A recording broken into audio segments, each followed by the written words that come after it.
Assalamualaikum warahmatullahi wabarakatuh. Good day, everyone. Seeing the first slide of my presentations, I believe all of you have known about stress, the feeling of being nervous or getting too much pressure that you can't help handle it. So I will give you one question.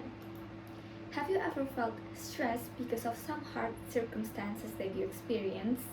Well, probably most of you will say yes to the fact that if we are getting older, our stressor will be so much more getting in our lives. So, what's the reason stress is there in the very first place that all of you probably ever felt? Well, the stress itself is a normal human body's physical reaction. It happened because the adrenaline and the cortisol hormones that we call the stress hormone is increasing in our bodies because the activations of amygdala. It happened because of the stressors such as work, school, or past trauma. But individuals only will get stressed if they felt overwhelmed by it. This is the reason why some of people who have same work, same stressor don't feel any stress if they do not felt overwhelmed by it.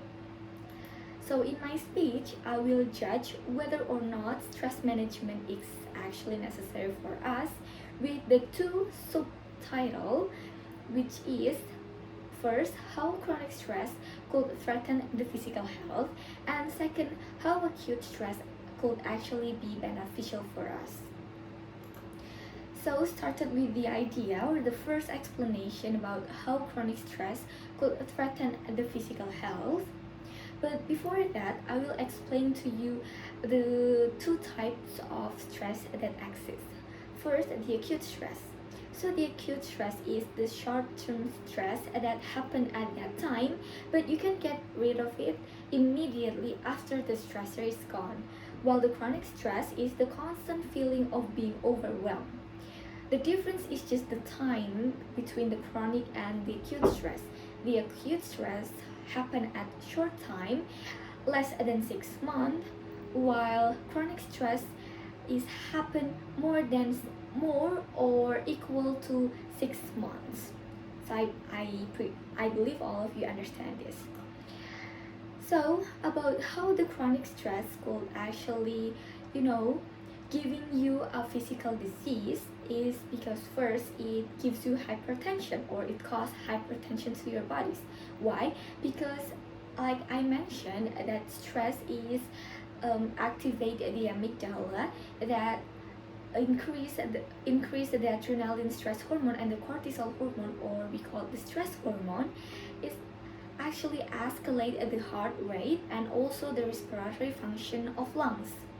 This will do to create the unbalanced demand and supply of the oxygen.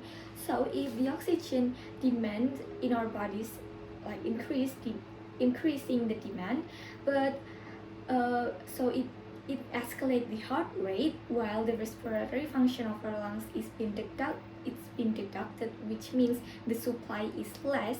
It creates the hypertension because of the heart of our heart will work harder, so it creates hypertension. So to the second physical disease that caused by chronic stress is diabetes type 2. Why? Because stress is needed a lot of energy. If you need a lot of energy, you need a lot of glucose too. So if the glucose in your body's demand for to supply all of your stress energy, the insulin hormone should be rise. If the by what? By working the pancreas or the cells that create the insulin. If the pancreas is overworked, then the cells in the pancreas that creates or making the insulin hormones will be resistant because they are already too tired. This indicates that you are having the diabetes type 2.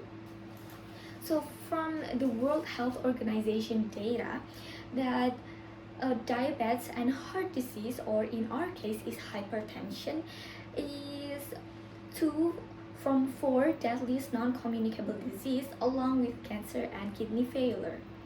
As a recap, so chronic stress is really dangerous for us because there's the risk of these 2 deadliest non-communicable diseases.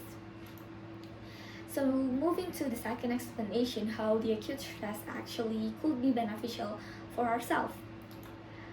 So there's 2 types of situations that I will brought to you. First is the dangerous situations and the non-dangerous situations. So the dangerous situations is such as a life-threatening situations, like when you want to fall from out of the bridge, or there's some knife coming to you like you are being robbed, and so on. When there is these dangerous situations, our bodies or the amygdala provide the fight or flight mechanism that could save us. The feasible option that we could probably have is the fight mechanism, which is confronting to overcome the danger, or the flight mechanism, which is running away from the situations.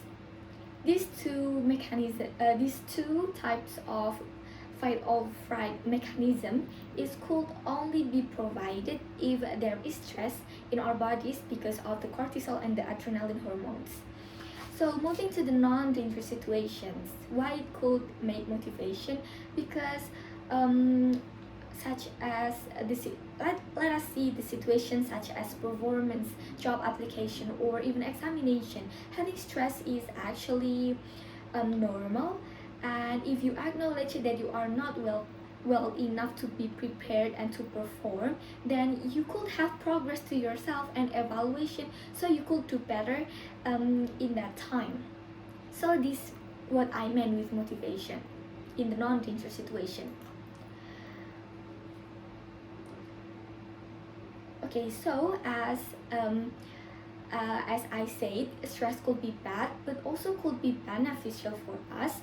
I hope my presentation will change your perspective towards stress, and I will persuade you to manage your stress because it is necessary for us. So thank you all for listening. I hope you understand. Wassalamualaikum warahmatullahi wabarakatuh.